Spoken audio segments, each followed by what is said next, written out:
Assalamualaikum warahmatullahi wabarakatuh. Kami dari kelompok 6 akan mempresentasikan materi yang berjudul Pendidik Perspektif Hadis guna untuk memenuhi tugas kuliah mata kuliah Hadis Tarbawi dengan dosen pengampu Ibu Zahratus Saidah MPD.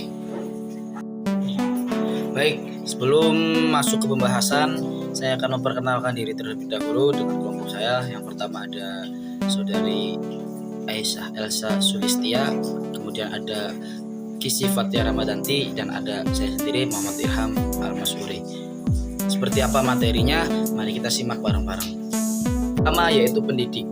Pendidik dalam pandangan Islam yaitu siapa saja orang yang bertanggung jawab atas perkembangan anak didik.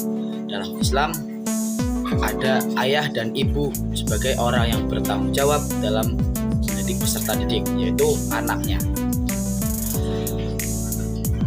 Dalam konteks pendidikan Islam, pendidik sering disebut dengan kata murabbi, muallim, dan lain-lain. Masih banyak kata yang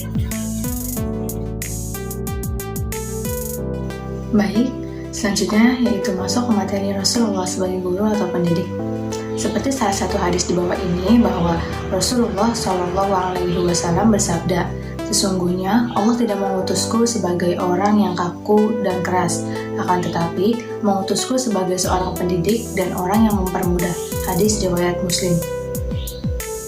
Nabi Muhammad SAW adalah seorang murabbi, sebuah kata yang masuk ke dalamnya aktivitas mengajar, mentoring, pemberi nasihat, dan pemberi petunjuk, merupakan pusat dari misi kenabian dan puncak kesuksesan revolusi sosial. Sebagai seorang pendidik, Nabi SAW memiliki sifat patonah dan mampu memahami karakter dan kondisi objek didik atau peserta didik. Malik bin Huwairits pun menyampaikan pengalamannya ketika dulu belajar kepada Nabi bersama teman-teman sebayanya. Mereka tinggal bersama Nabi selama 20 hari. Kemudian Malik dan teman-temannya menyaksikan bagaimana keseharian Nabi, bagaimana Nabi berbicara, makan, minum, beribadah, dan bergaul dengan para sahabat beliau. Pengamatan tersebut akhirnya menjadikan kesaksian dari Malik bin Huwairits bahwa Rasulullah orang yang sangat penyayang dan lembut. Guru yang baik selalu memberikan keteladanan kepada peserta didiknya secara langsung. Keteladanan pendidik merupakan faktor penting dan menentukan keberhasilan pembelajaran. Guru menjadi tokoh identifikasi dalam pandangan anak yang akan dijadikan teladan dalam kehidupan. Sebagai seorang pendidik, Nabi SAW mendidik dengan aplikasi dan contoh nyata. Cara terbaik mendidik anak atau orang lain adalah dengan perilakunya sendiri, menjadi contoh bagi mereka yang dididik. Nabi SAW berusaha memahami kondisi orang yang mendengar dan bertanya kepadanya, sebab di antara murid tersebut ada yang segera paham, ada yang baru paham setelah 2 kali dijelaskan, dan ada yang paham setelah berkali-kali dijelaskan. Jangan sampai tujuan mengajar seorang guru hanya menghabiskan materi saja tanpa memberikan perhatian apakah murid sudah paham atau belum. Selanjutnya, yang kedua yaitu mengenai keutamaan pendidik. Seperti hadis di bawah ini, dari Abu Hurairah radhiyallahu anhu berkata bahwa Rasulullah SAW bersabda, apabila seorang manusia telah meninggal dunia, maka terputuslah segala amal kebaikannya, kecuali 3 perkara: sedekah jariyah, ilmu yang bermanfaat, dan anak soleh yang selalu mendoakan kedua orang tuanya. Hadis riwayat Muslim. Dalam hadis di atas, dengan jelas Rasulullah SAW mengatakan bahwa diri beliau bagaikan orang tua daripada sahabatnya. Pengertian bagaikan orang tua adalah mengajar, membimbing, dan mendidik anak-anak seperti yang dilakukan oleh orang tua. Rasulullah SAW mengajarkan kepada sahabat bagaimana adab buang hajat. Sebenarnya persoalan ini adalah persoalan orang tua. Akan tetapi, Nabi yang tidak diragukan lagi bagi umat Islam sebagai maha guru mau juga mengajarkan hal itu. Pendidik atau guru di sekolah perlu menyadari bahwa ia melaksanakan tugas yang diamanahkan oleh Allah dan orang tua peserta didik kepadanya.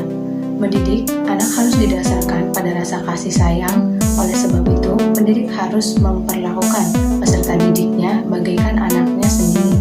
Ia harus berusaha dengan ikhlas agar peserta didik dapat mengembangkan potensinya secara maksimal.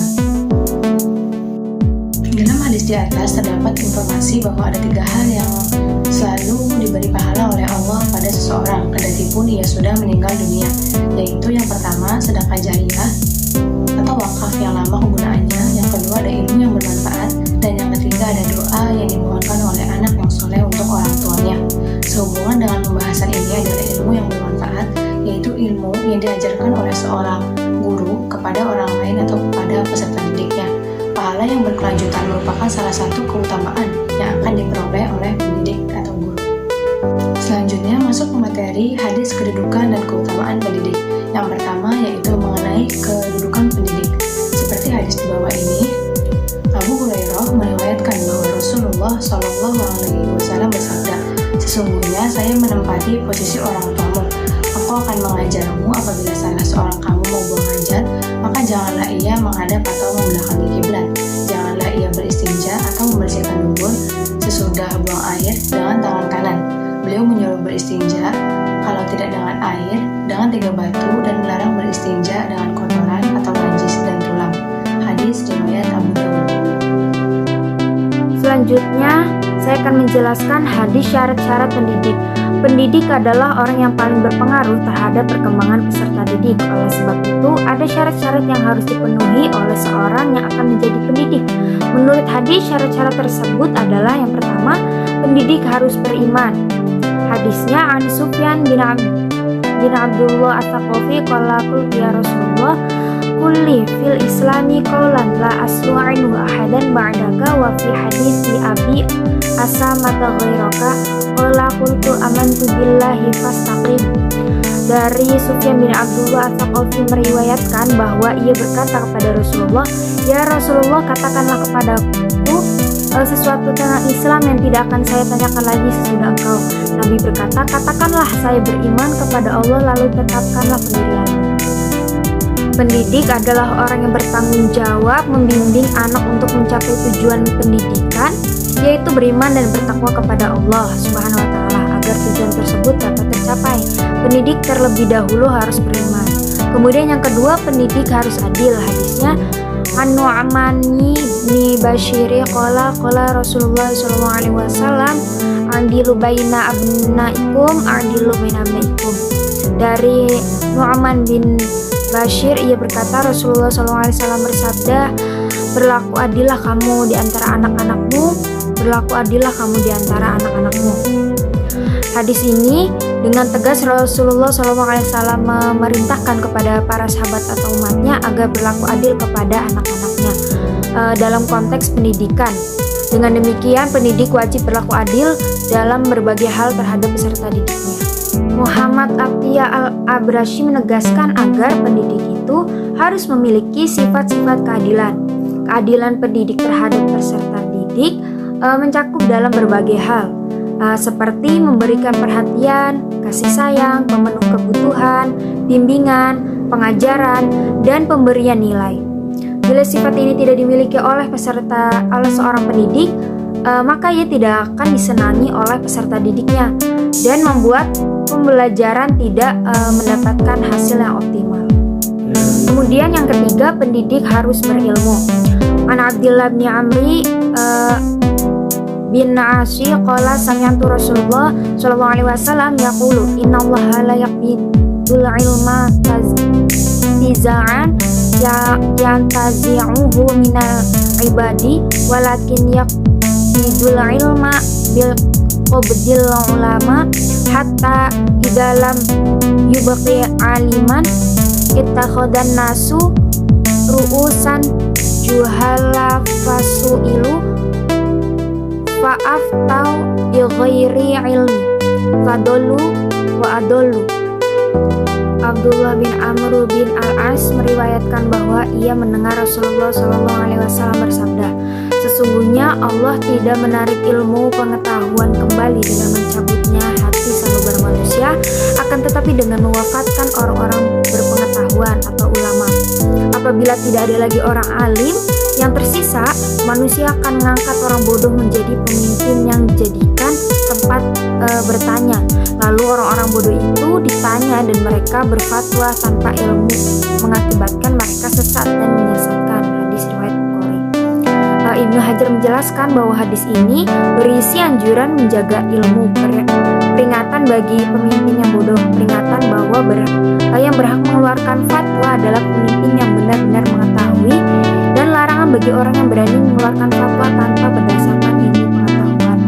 Hadis ini juga dijadikan alasan oleh jumhur ulama untuk mengatakan bahwa pada zaman sekarang ini tidak ada lagi seorang mujtahid. Dari hadis ini dapat dipahami bahwa orang yang berfatwa dan mengajar harus berilmu pengetahuan. Termasuk dalam hal ini adalah pendidik atau guru. Bila pendidik tidak berilmu pengetahuan dan tidak profesional, maka dapat mengakibatkan proses pembelajaran yang sia-sia. Terima kasih, sekian penjelasan dari saya. Baik, selanjutnya hadis mengenai sifat-sifat dari pendidik.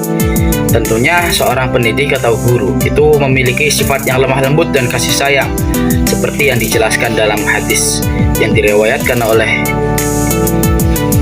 Ibnu Abbas bahwa Rasulullah SAW bersabda, "Bukanlah termasuk golongan kami, yaitu orang-orang yang tidak menyayangi yang lebih kecil dan tidak memuliakan yang lebih besar, dan tidak melakukan amal ma'ruf nahi munkar." Kandungan hadis ini itu umum, termasuk semua umat Islam. Umat Nabi Muhammad juga pendidik. Pendidik harus memiliki sifat kasih sayang terhadap peserta didiknya agar mereka dapat menerima pendidikan dan pengajaran dengan hati yang senang dan nyaman. Segala proses edukatif yang dilakukan oleh pendidik harus diwarnai oleh sifat kasih sayang ini agar memaksimalkan hasil peserta didik yang lebih maksimal.